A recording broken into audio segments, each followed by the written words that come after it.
안녕하세요. 여러분과 함께 정치의 지도를 그려갈 저는 수능 완성 정치를 맡은 박봄입니다. 네, 지금 흐르고 있는 노래를 아시나요? 네, MC 스나이퍼 선생님이 정말 좋아하는 그들이 부른 BK 러브라는 노래입니다. 근데 이 노래의 가사를 들어보면 진짜 이야기 같아요. 내 친구는 그녀를 사랑해요. 맞죠? 맞죠? 근데 그게 진짜 실제 이야기 같아요. 그래서 참 노래의 가사 속에 자기가 체험했던 걸 진짜 담았나? 이렇게 싶을 정도로. 그래서 이 노래를 들으면 진정성이 느껴진다고 해야 될까? 뭐 그런 느낌이 있어요.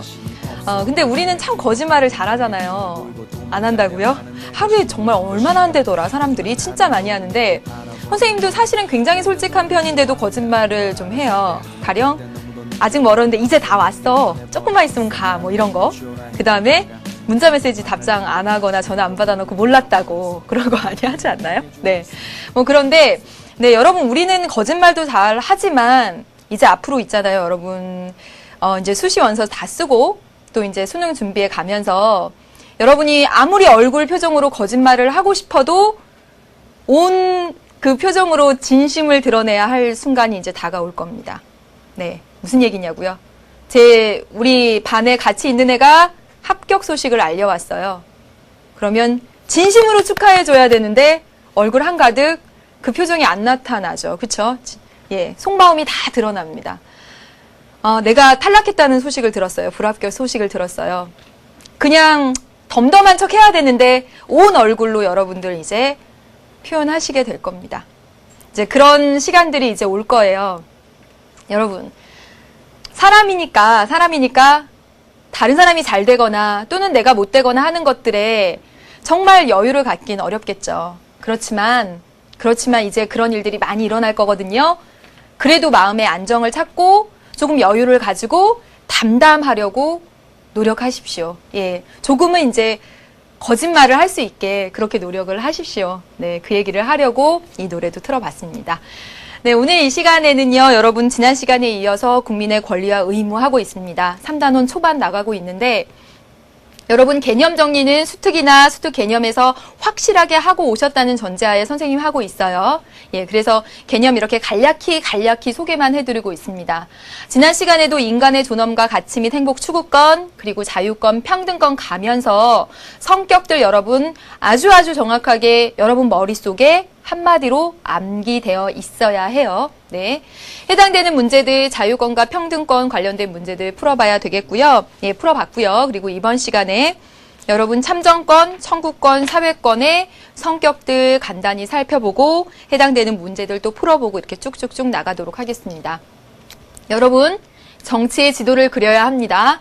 우리는 지금 기본권을 주인공으로 이야기를 하고 있습니다. 지난 시간부터요. 네.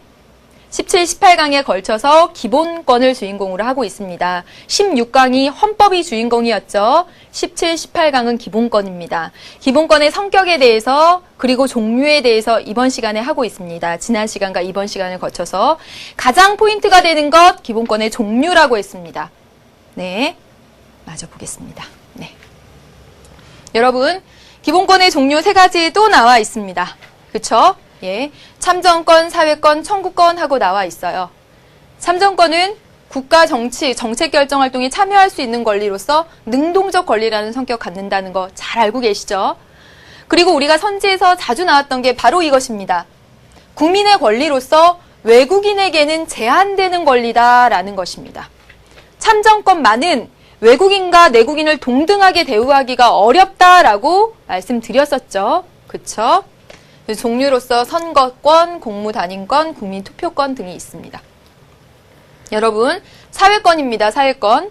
사회권은 교육, 대표적으로 근로, 환경. 사회권의 내용에 해당된다는 거 여러분 꼭 아셔야 되겠죠? 사회권 중에서도 대장조항은 인간의 존엄과 가치였습니다. 그쵸? 인간의 존엄과 가치가 아니라 인간다운 생활을 할 권리였습니다. 그쵸? 대장이 인간다운 생활을 할 권리, 인간다운 생활을 위해서 교육, 근로, 환경은 가장 기본적인 사회권이 되겠죠. 그쵸? 현대적 권리고, 그리고 적극적이고, 헌법에 보장된 것만, 헌법에 써 있는 것만 보장한다고 해서 열거적 권리라고 합니다. 여러분, 자유권이 포괄적 성격을 가졌다면 사회권은 열거적 성격을 가지고 있어요. 헌법에 써 있는 것들만. 그래서 우리는 개별적 권리다라고도 이야기를 하죠. 하나 더 물어보겠습니다. 사회권은 자유의 발달 과정에서 국가에 의한 자유가 사회권으로 발전된 것이죠. 국가에 의한. 참정권은요, 국가애로. 자유권은요, 국가로부터입니다. 네. 자유권이 발달하던 시기가 자유방임주의였다면 사회권은 복지국가, 현대복지국가에서요. 청구권입니다. 적극적이고 수단적이고 절차적인 기본권, 성격 기억하셔야 되겠죠? 다른 기본권 보장을 위한 기본권, 행위를 요구하는 기본권.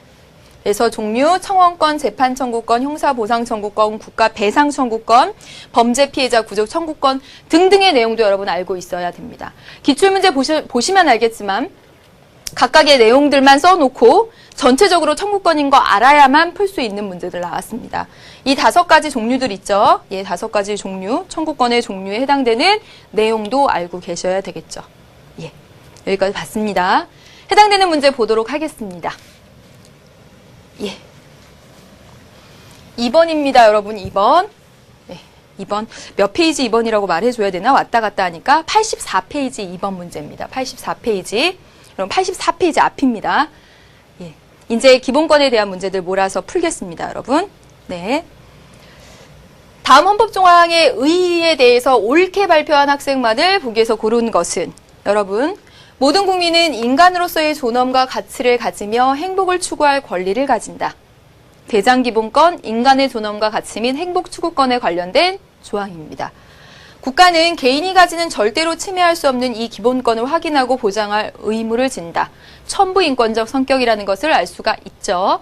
했습니다, 여러분. 각 개인과 국가의 관계에서 국가가 보다 우월적 지위에 있음을 명시하고 있습니까, 여러분? 국가는 기본권 보장을 위한 수단이다. 그럴 의무를 가지고 있다라고 이야기하고 있죠? 아니네요. 다음에 넘겨보겠습니다. 예, 헌법이 추구하는 궁극적 가치, 그렇죠. 그리고 모든 기본권의 근본 이념, 대장기본권, 맞습니다. 인간은 그 자체가 목적이며, 그렇죠. 인간을 결코 수단으로 삼아서는 안 된다라는 거, 인간의 존엄과 가치 조항, 맞습니다. 기본권이 국가의 법 제정에 의해서 부여되는 것이 아니라 천부의 권리임을, 그렇죠? 네, 인간의 존엄과 가치를 가지며 국가가 절대로 침해할 수 없는, 네, 맞습니다. 맞네요. 그래서 을병정 되겠습니다. 쭉 넘어가 보겠습니다. 역시 여러분 2번이에요. 근데 여기 2번은요, 여러분 92페이지 2번입니다. 92페이지. 이렇게 왔다 갔다 함을 이해해 주세요. 보겠습니다.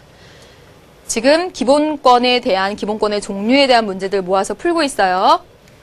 미주체 내용에 해당하는 기본권 조항으로 가장 적절한 것은 기본권입니다. 자, 법무부의 형사소송법 개정안 입법 예고에 따르면, 여러분 입법 예고 선생님이 거기 자료에다가 설명 써놨죠. 예, 한번 익숙하게 한번 몇 번 읽어보시길 바랍니다. 사형이나 무기징역 또는 5년 이상의 징역에 해당하는 범죄를 규명하는데 중요한 사실을 알고 있는 참고인입니다. 이 사람 범죄자 아니에요. 참고인이 2회 이상 정당한 이유 없이 출석 요청에 불응했을 때 검찰이 법원에서 영장을 받아서 이렇게 끌고 올 수 있는, 구인할 수 있는 중요 참고인 출석 의무제 조항이 포함되어 있답니다. 그런데 이는 수사상의 중요한 참고인들이 협조하지 않아서 증거 불충분 등을 이유로 풀려난 범죄인들이 또다시 범죄를 저지르는 문제점을 보완하기 위한 것이래요. 확실한 증거를 찾으려고 참고인을 부르는데 이 참고인이 이유 없이 안 나온다라는 거예요. 그런데 법조계 내에서는 무슨 말들이 있냐면 이 제도가 헌법상의 기본권을 침해할 수 있다는 우려가 제기되고 있다는 거예요. 자, 여러분 보세요. 이 참고인은 범죄자 아니죠? 범죄자 아닌 이 사람이 나와서 이건 부탁해야지, 와서 좀 증거 좀 얘기 좀 해줘 라고 부탁해야지, 안 온다고 해서 지금 영장을 발부받아서 이렇게 데리고 오는 것은 이 사람의 신체의 자유를 침해할 우려가 있다라는 것이 제기될 수 있겠죠. 그쵸? 네. 그래서 여기에 해당하는 기본권, 바로 신체의 자유에 대한 이야기입니다. 네. 보겠습니다. 모든 국민은 양심의 자유를 가진다. 양심의 자유? 네. 아니겠고, 신체의 자유? 2번이 되겠습니다. 더 볼까요? 학문과 예술의 자유. 뭐 자유권 다 나와 있는데 4번도 넘겨주시고요. 예. 주거의 자유, 5번 언론, 출판, 집회, 결사의 자유인데 가장 해당하는 건 신체의 자유가 되겠죠. 그렇죠? 네, 한 문제 더 보겠습니다. 여러분, 인간의 존엄과 가치에 대한 문제 풀어봤고 지금 이제 자유권에 대한 문제들 풀고 있는 거예요. 예, 여기 보겠습니다. 다음 헌법의 내용들이 공통으로 보장하려는 기본권. 역시 기본권의 종류 떠올리셔야 되겠죠. 모든 국민은 고문을 받지 아니하며 형사상 자기에게 불리한 진술을 강요당하지 아니한다. 고문 금지. 체포, 구속, 압수 또는 수색을 할 때는 적법한 절차에 따라 영장 제시해야 된다. 영장주의. 체포 또는 구속의 이유와 변호인의 조력을 받을 권리가 있음을 고지받지 아니하고는 체포 또는 구속당하지 아니한다. 이게 그 유명한 미란다 원칙이죠. 그쵸? 여러분, 미란다 원칙 뭐죠? 사람들이 체포당할 때는 왜 체포당하는지 그 이유, 너는 변호인의 도움을 받을 수 있어 라는 거, 그리고 너는 묵비권이 있어 라는 것을 듣게 말해 주어야 한다는 거죠. 이게 미란다 원칙입니다. 이와 같은 헌법 내용들을 써둔 이유는 그렇죠, 여러분? 개인의, 국민의 신체의 자유를 보장하기 위해서죠. 사람들이 어디 이렇게 경찰에 조사받으러 갈 때, 감옥에 갈 때 가장 신체의 자유를 침해당할 우려가 크잖아요. 그래서 그때는 아주 신중하게 해야 된다라고 신체의 자유를 침해하지 않도록 하기 위해서 이러한 조항들을 두고 있는 겁니다. 기억 볼게요. 미란다 원칙은 이 기본권의 보장을 위한 하나의 절차가 될 것이다. 그렇죠. 신체의 자유를 보장해주기 위해서 체포 구속의 이유를 말해주고 묵비권이 있음을 말해주고 등등등. 맞습니다. 국가에 대한 개인의 소극적이고 방어적인 공권에 해당된다. 소극적이고 방어적인. 여러분, 신체의 자유, 자유권의 성격은 나 간섭하지 마. 나 국가로부터 멀어지고 싶어. 소극적, 방어적. 맞습니다. 국민 주권의 원리를 구현하는 기본적 수단. 국민 주권. 예, 참정권이죠. 그렇죠? 현대 복지국가에서 강조되는 것. 네, 등장한 것. 사회권이죠. 그렇죠? 네. 그래서 기억 니은 되겠습니다. 예. 그다음에 이제 넘어가서 이제 평등입니다, 여러분. 여러분, 지금까지 자유권, 인간 존중과 가치 및 행복 추구권 이렇게 본 거예요. 보겠습니다. 국가인권위원회는 뭐라고 이야기를 했냐면요. 산림청이 산림보호감시원, 숲해설가 등 사회서비스 근로자를 채용할 때 지원 자격에 만 65세 이하로 제한한 것은 이러한 등등의 이제 근로자를 채용할 때 이런 나이 제한, 연령 제한을 뒀네요. 연령에 따라서 제한을 뒀습니다. 이것은 평등권을 침해한 것이라며 관련 지침의 개정을 권고했대요. 연령에 따라서 제한하는 것은 평등권 침해야. 많건 적건 똑같이 대우해야지. 65세 이상도 할 수 있는 것 아니야? 라는 거죠. 그쵸? 연령을 기준으로 해서 차별을 두면 안 된다라는 거죠. 똑같이 대우하라는 거죠. 여러분 뭡니까? 절대적 평등이죠. 그쵸? 그 다음에 볼까요? 헌법재판소는 집단으로서의 남자는 집단으로서의 여자보다 전투에 적합한 신체적 능력을 갖춘 점 등을 비추어 보면 남자와 여자의 체력의 차이가 있습니다. 그래서 남자만을 병역 의무자로 정한 것은 차별이라고 보기 어렵다. 남자라는 집단이 여자라는 집단에 비해서 체력적으로 다르기 때문에 달리 대우해서 그들에게만 병역 의무를 부과하는 것은 맞다. 다르니까 달리. 뭐예요, 여러분? 상대적 평등이죠. 그렇죠? 기억, 가에서 연령 제한을 합리적 차별이라고 보지 않죠. 똑같이 대우하라고 하죠. 네. 나에서 다른 것은 다르게, 남자와 여자 집단이 다르다면 다르게 대우하라. 맞네요. 가는 나에 비해 상대적 비례적이 아니라 가는 나에 비해 절대적이죠. 그쵸? 그리고 형식적이죠. 틀렸네요. 나는 가에 비해 합리적 차별을 평등으로 인정한다. 다른 걸 달리 대우하는 걸 인정하죠. 예, 고르실 수 있겠죠, 여러분? 잘 해석해 보십시오. 평등과 관련된 건 3단원뿐만 아니라 1단원에서도 굉장히 강조해서 나오고 있습니다. 네. 문제 쭉쭉쭉 풀어갈게요, 여러분. 네, 기본권의 종류와 관련된 문제들입니다. 여러분, 이 문제가 조금 어려웠나요? 이 문제가 고득점 3번 문제입니다. 95페이지 고득점 3번 문제예요. 다음은 직계, 존속, 고소, 금지 조항을 둘러싼 입장의 대립을 보여줍니다. 여러분, 직계, 존속, 고소, 금지 조항입니다. 이게 뭐냐면요, 여러분. 이렇게 존속이 뭐죠, 여러분? 부모. 그렇죠? 이 존자가 존경하다 할 때 존자예요.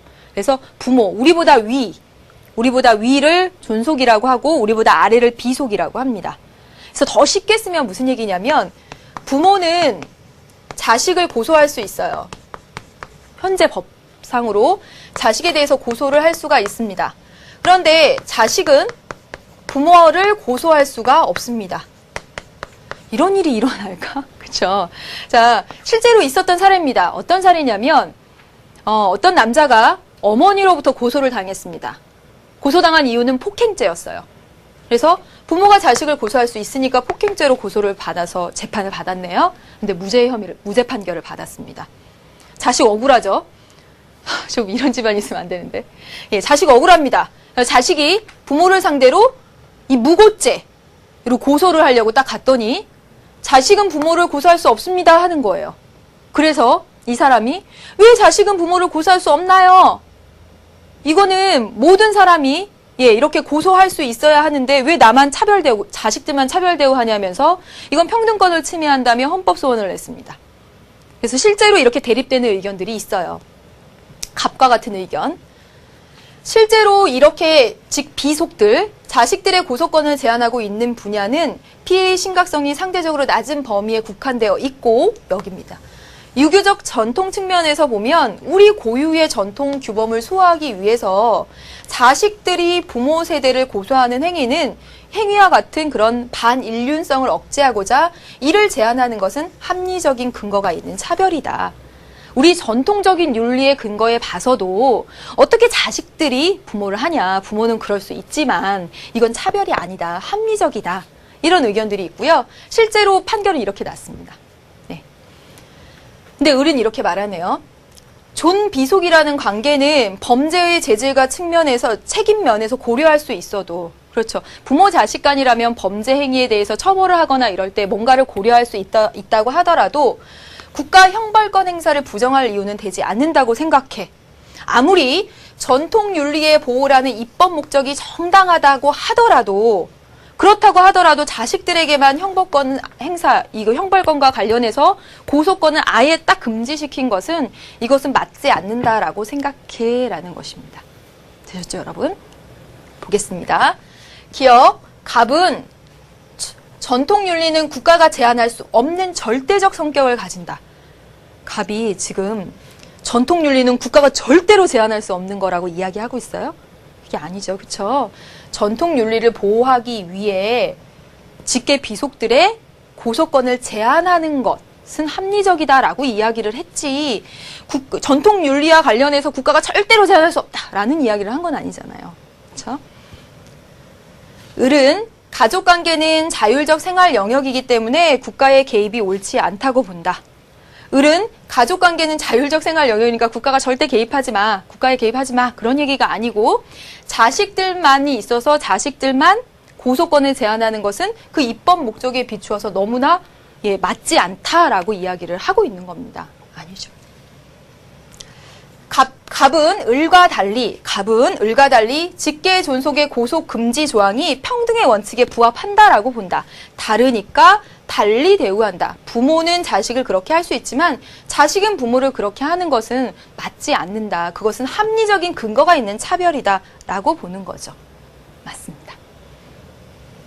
을은 갑과 달리 직계 존속 고소 금지 조항이 비례성에 위배되어 위헌이라고 본다. 그렇죠. 이 사람들은 그래 전통 윤리의 보호라는 입법 목적은 정당하지만 그 목적을 실현하기 위해서 자식들은 고소권을 행사할 수 없게 그 방법을 쓴 것은 너무 과해 라고 보는 겁니다. 그러니까 맞죠. 너무 과해. 비례성의 원칙에 위배돼. 그 목적을 달성하기 위해서 그 수단은 너무 과해라고 보고 있습니다. 여러분, 디귿과 리을이 정답이 되겠습니다. 이 문제도 조금 어려웠다라고 생각이 듭니다. 그래서 일부러 선생님이 실제 사례 가져다가 이야기를 드렸어요. 더 보겠습니다. 이걸 볼까요? 이건 어렵지 않겠네요. 쫙 봅시다, 여러분. 여기 두 번째. 신분 계급으로부터 신분 계급의 철폐 이후에는 재산권에 따라 이 기본권의 행사가 법적으로 명시되었고요. 차티스트 운동과 더불어 20세기 여성 해방운동에 힘입어 남성에 이어 여성에게도 이 기본권 줬고요. 뭘까요? 참정권이죠. 그렇죠? 참정권입니다. 1번, 일반적으로 외국인에게 적용 안 된다라고 했습니다. 국민의 권리다. 실정법적 성격 가지고 있습니다. 대의제하에서 실현되기 어려워요, 참정권이. 대의제하에서 참정권이 더 많이 실현이 되는 거죠. 그렇죠? 선거권, 대표적으로. 수단적이고 절차적. 그러면 여러분, 청구권이죠? 성격 다 기억하시라고 했습니다. 타인에게 양도하거나 대리 행사하면 안 되죠. 그래서 우린 뭐라고 말하냐면 이 참정권은 일신 전속의 권리다라고 이야기를 합니다. 누구에게 넘기거나 대리 행사하도록 하지 못한다라고 해서 한 사람의 그 신체에 적용되는 정치적 의사 형성에 참여하는 능동적 권리다. 5번이 정답이 되겠네요. 네, 이제 91페이지 테마 대표 문제로 넘어왔습니다. 보겠습니다. 지금 여러분 쭉쭉쭉 본 내용 기억나십니까? 네, 어떻게 봤어요? 인간의 존엄과 가치에 대한 문제 풀어봤죠? 자유권, 신체의 자유에 대한 문제 풀어봤습니다. 평등에 대한 문제 풀어봤죠? 조금 어려운 문제도 풀어봤어요. 그리고 지금 참정권 봤습니다. 이제 이건 무엇일까요? 보세요. 모든 국민은 능력에 따라 균등하게 교육받을 권리, 근로의 권리, 인간다운 생활을 할 권리, 쾌적한 환경에서 살 권리, 이렇게 이야기를 하고 있네요. 보겠습니다, 여러분. 네, 보겠습니다. 기업, 국가의 관계에서 보면 이 기본권들은 국가의 의한 자유에 해당된다. 맞습니까? 이 기본권 뭐죠? 사회권이죠. 사회권. 맞네요. 국가에 의한. 인간의 존엄성 실현을 위한 본질적 권리이자 초국가적 권리다. 여러분, 본질적 권리이자 초국가적, 천부 인권적 성격을 지니는 거 대표적으로 자유권과 평등권이라고 했습니다. 네, 아니고요. 헌법에 열거된 내용에 한해서만 보장되는 개별적 권리다. 그렇죠? 개별적. 열거적이다라고 성격을 이야기하죠. 국가로부터 국민의 자율적인 생활 영역을 보호하려고 한다. 국가로부터 국민의 자율적인 생활 영역을 보호하려고 국가로부터 나 간섭하지 마 하는 건 자유권의 성격이 되죠. 그렇죠? 네, 아닙니다. 기본권의 공통된 속성입니다. 닮은 꼴 문제예요. 여러분 보시면 모든 국민의 능력에 따라 균등하게 교육을 받을 권리, 그 다음에 근로의 권리, 그 다음에 환경. 그쵸? 교육, 근로, 환경. 또 나왔습니다. 여러분 이거 뭐죠? 사회권입니다. 그쵸? 여러분 가장 최근에 등장한 현대적인 기본권이다. 그렇죠? 현대적 기본권이라고 하고 그에 비해서 자유권이 역사적으로 오래됐기 때문에 역사적 기본권이다 라고 이야기를 한다고 했습니다. 맞네요. 절대적 평등의 이념을 실현하려고 한다. 여러분, 사회권은요, 사회적 약자를 배려한다. 라는 것, 달리 대우한다. 라는 것, 실질적 평등을 실현하려고 한다. 라고 하는 것이 더 적당합니다. 절대적 평등 아니지요. 디귿 볼게요. 국가와 국민의 의무를 수반하는 기본권이다. 그렇습니다. 여러분, 교육, 근로, 환경을 보면 이것은 국민들이 인간다운 생활을 하기 위해서 국가에게 보장해줘라고 요구할 수 있는 권리인 동시에 누구나 교육의 의무가 있고 그리고 근로의 의무가 있고 그리고 환경 보존의 의무가 있습니다. 그래서 이 사회권은 권리와 의무가 상응하는, 대응하는 그런 성격을 가지고 있습니다. 네, 맞네요. 다른 기본권을 보장하기 위한 수단적 기본권, 여러분 이게 뭐죠? 청구권이죠. 네, 그렇습니다. 사회권까지 왔습니다. 6번 문제는 아예 사회권과 관련해서 다음 글이 시사하는 바로 적당한 것은 했습니다. 지문 분석하고 해석하는 문제입니다. 잘 읽어볼게요. 독일은 보편적 복지로서 의료와 보육, 교육을 국가가 담당하고 있답니다. 그래서 자녀를 둔 독일 시민권자뿐만 아니라 영주권자 또는 세금을 납부하는 근로자 가정은 소득에 관계없이 원칙적으로 아이가 25살이 될 때까지 아이 한 명당 매월 184유로의 아동수당을 받을 수 있답니다. 예. 출산한 뒤 받은 부모의 수당은 경우에 따라 매달 최고 1,800유로까지 14개월 정도 받을 수 있고요. 또 수술이나 난치병 등의 경우에도 의료보험으로 거의 모두 해결이 된답니다.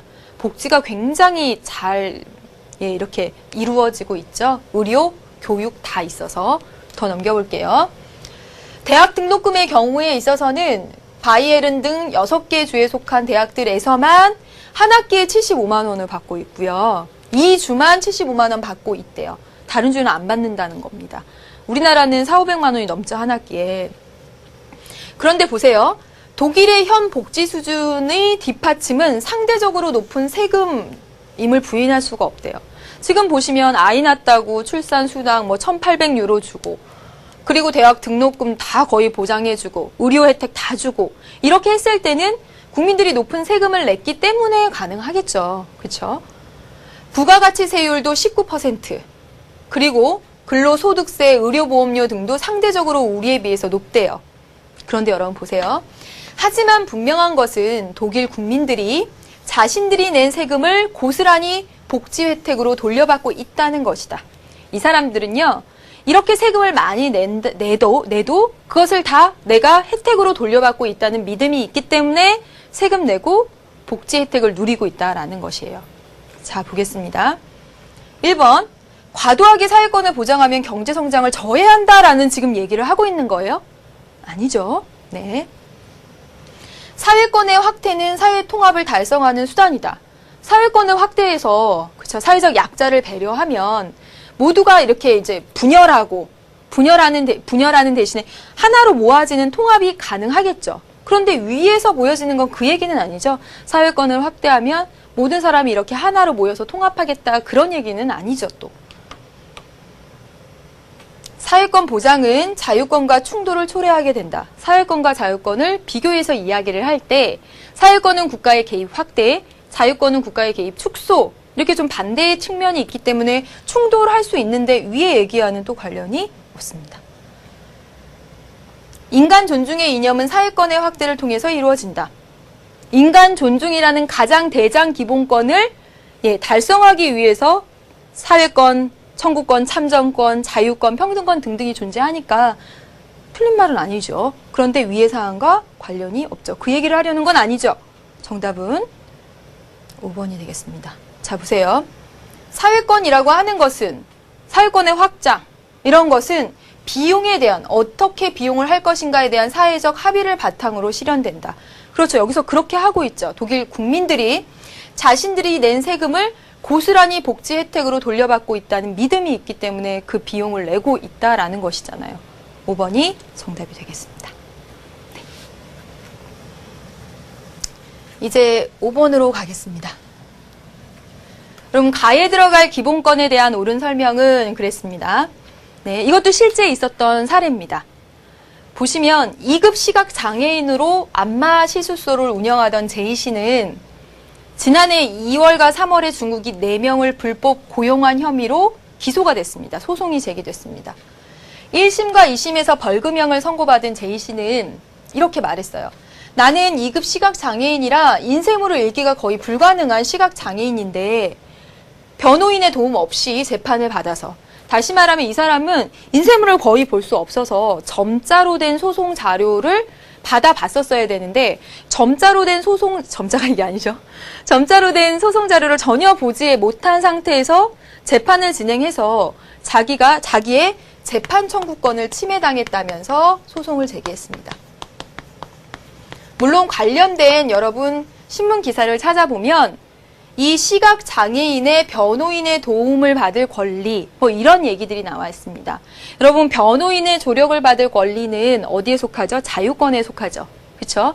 예. 그래서 자유권으로 문제를 풀 수도 있지만 분명히 이 사건에서 이 시각장애인 제이 씨는 내가 이 점자로 된 소송 관련된 자료를 하나도 보지 못한 상태에서 소송을 진행했기 때문에 나의 재판 청구권이 침해됐다라고 주장해서 이 헌법소원이 제기가 됐습니다.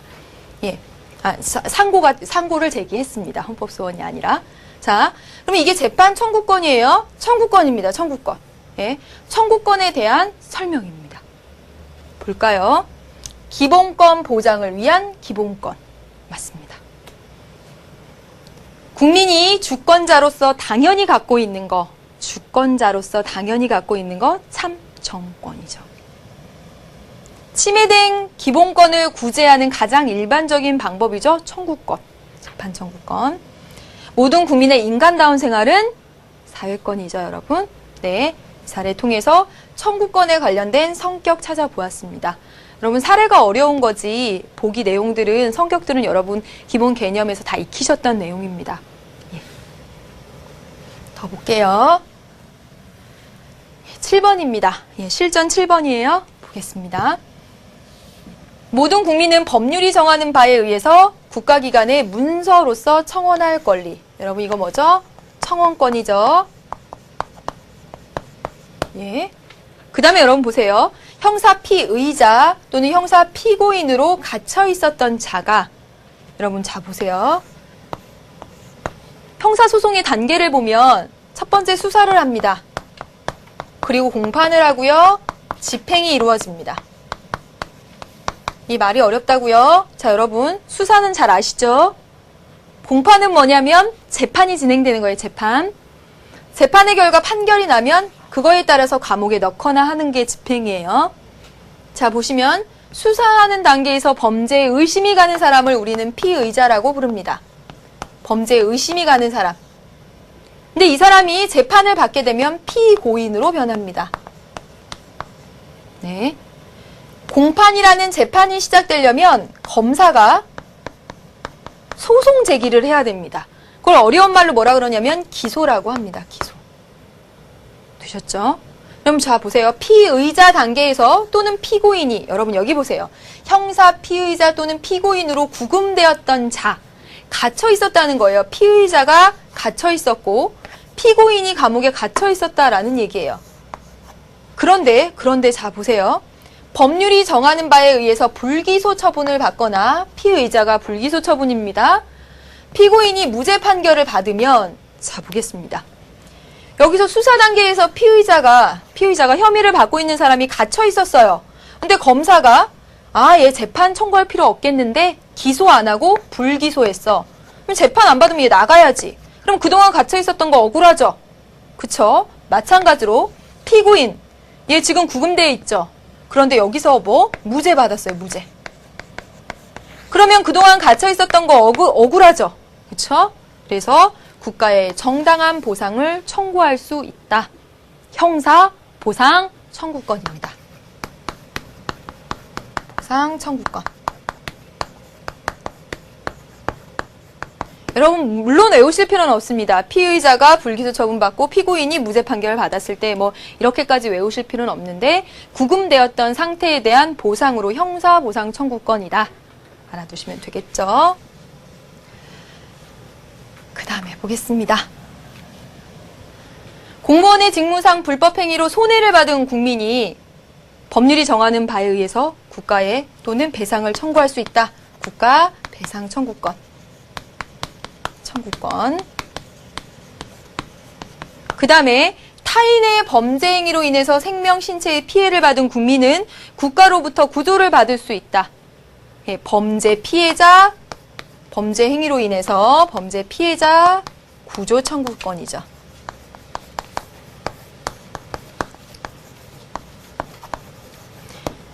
내용은 청구권의 종류에 대한 각각을 해석해 놓은 것입니다. 예. 그러면 청구권이에요. 청구권의 공통된 속성이래요. 찾으면 되겠죠? 기억, 다른 기본권 보장을 위한 수단적 기본권, 절차적 기본권. 맞네요. 다른 기본권 보장의 전제 조건이 되며 본질적인 기본권이다. 여러분, 선생님이 본질적이다라는 기본권은 자유권, 평등권 등을 들 수가 있다고 했습니다. 그러면서 다른 기본권 보장의 전제 조건임은 평등권이다라고 이야기를 했죠. 그렇죠? 평등하지 않은 상태에서 다른 기본권을 보장해달라고 이야기할 수 있을까요? 그렇죠? 다른 기본권 보장의 전제 조건, 본질적 하면 평등권 되겠습니다. 국가에 대해 일정한 행위, 급부 요구, 청구 맞네요. 네. 국민에 의한 국민 스스로의 지배 원리. 국민이 자기를 스스로 지배한다. 참정권. 그렇죠? 그래서 정답 고르시면 되겠고요. 청구권에 대한 거 계속 나오고 있습니다. 고득점 문제 볼게요. 법무부는 범죄 혐의로 재판을 받았다가 무죄가 확정된 경우 형사보상 청구권이네. 그렇죠? 판결문을 공개하거나 일간지에 무죄 선고 요지를 광고하도록 하는 개정안을 국무회의를 통과해 이번 달에 국회에 제출할 예정이라고 밝혔습니다. 개정안은 무죄가 확정된 피고인이 원할 경우 되게 억울하잖아요. 그동안 살아왔는데 무죄.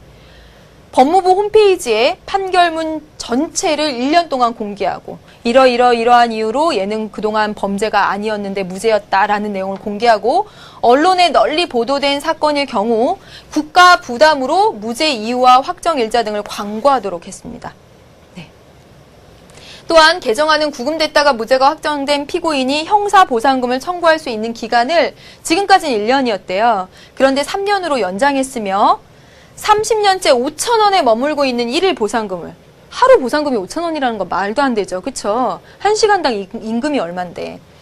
그래서 이 1일 보상금 하한선을 6배 이상인 1일 최저금액으로 높였다라고 됐습니다. 그래서 형사보상금 액수도 높여졌고요. 무죄를 받으면 아주 언론에 널리 보도된 사건일 경우에는 아예 이제 광고까지 하도록 했네요. 1번 무죄 확정 피고인의 명예회복 수단을 강화했죠. 그렇죠? 광고까지 했고 홈페이지에 게재하도록 했고 맞습니다. 수단적 권리인 형사보상 청구권의 실질화. 그렇죠? 이제 실질적으로 보장받을 수 있게끔 됐잖아요. 광고도 하고 홈페이지에 게재도 하고 보상 액수도 높아지고. 검찰의 신중한 수사와 기소를 유도하는 효과가 있겠죠. 검찰이 굉장히 이제 신중하게 하겠죠. 왜냐하면 다 잡아서 조사해놓고 무죄다라고 나중에 되면 이건 검찰의 명예가 떨어지는 거잖아요. 그러니까 신중하게 하겠죠. 국가 권력의 불법 행위로 인해서 피해 발생을 줄이는 계기가 되겠네요. 자, 여러분. 국가 권력의 불법으로 인해서 손해를 받았을 때는 형사보상 청구권이 아니라 국가 배상 청구권이었죠. 4번 아닙니다. 5번 무죄 확정 피고인의 경제적 어려움의 해소에 도움이 되겠죠? 그동안은 하루에 5,000원으로 계산했습니다. 적잖아요, 되게. 네, 가 맞고요. 네. 예, 여기까지 여러분 지금 기본권의 종류에 대한 문제를 다 풀어봤습니다. 예. 기본권의 성격을 명확히 아셔야 된다는 게 얼마나 중요한지 여러분이 문제 풀면서 파악하셨을 거예요. 계속 반복돼서 나와요. 다른 기본권 보장의 전제 조건, 다른 기본권 보장의 수단, 본질적, 열거적 이렇게 나오는 그런 성격들을 기본권마다 명확히 알아두셔야 되겠습니다. 하나 더 추가로 보면요, 여러분. 자유권과 사회권은 특히 구분이 되는데요. 보시면 이 자유권이 역사적 성격을 가지고 있다면 오래된 기본권이라 사회권은 현대복지국가에서 등장을 해서 현대적이다라고 이야기를 합니다. 그다음에 자유권이 국가로부터 벗어나고 싶은 그런 소극적인 것이라면 사회권은 국가의 적극적인 그런 개입을 요구하는 적극적 국가의 의한이라고 합니다. 다 잘 알고 계시죠? 자유권은 헌법에 써 있지 않아도 보장하는 포괄적 성격의 기본권이에요. 네, 자유권의 온갖 자유권의 종류를 다 써놓을 수가 없어요. 그렇기 때문에 포괄적. 근데 사회권은요, 헌법에 써 있는 것만, 교육, 근로, 환경, 모성보호 등등등 이렇게 써 있는 것만, 그래서 열거적, 개별적 권리다라고 합니다. 자유권은요, 인간이 원래부터 가지고 있었던 천부인권적 성격을 가집니다. 초국가적이라고 돼 있죠? 천부인권적. 근데 사회권은요, 현실 국가에서 보장해주는 기본권입니다. 그래서 국법상의 권리 또는 실정권적 성격을 가지고 있다라고 하면 되겠습니다. 자유권은요, 국가를 초월해서 우리가 원래부터 가진 거기 때문에 외국인도 주체가 되죠. 당연히. 외국인에게도 보장해줘야 됩니다. 근데 사회권은요, 국법상에서 현실의 그 국가가 그 국민에게 부여한 권리이기 때문에 국민만이 누린다라고 되어 있습니다. 물론 오늘날은 다문화 사회로서 외국인과 많이 이렇게 섞여 지내면서 기본적인, 아주 기본적인 사회권에 있어서는 외국인에게도 혜택을 준다라는 의견들이 나오고 있기도 합니다. 아무튼 아주 사회권과 자유권을 이렇게 딱 대립해서 이렇게 비교해 봤을 때는 이렇게 내용 정리를 할 수 있겠습니다. 네. 여러분, 이제 기본권의 제한과 국민의 의무와 관련된 내용입니다. 별로 여기는 어려운 내용들은 아니라고 생각이 들고요.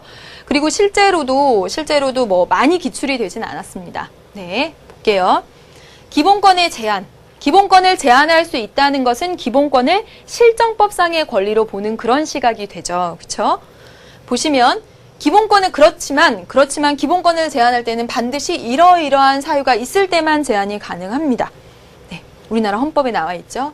국가 안전보장, 질서유지, 공공복리를 위해서 필요한 경우 제한할 때는 의회가 제정한 법률로서 제한을 할 수가 있습니다. 그래서 우리 지난 시간에 보셨죠?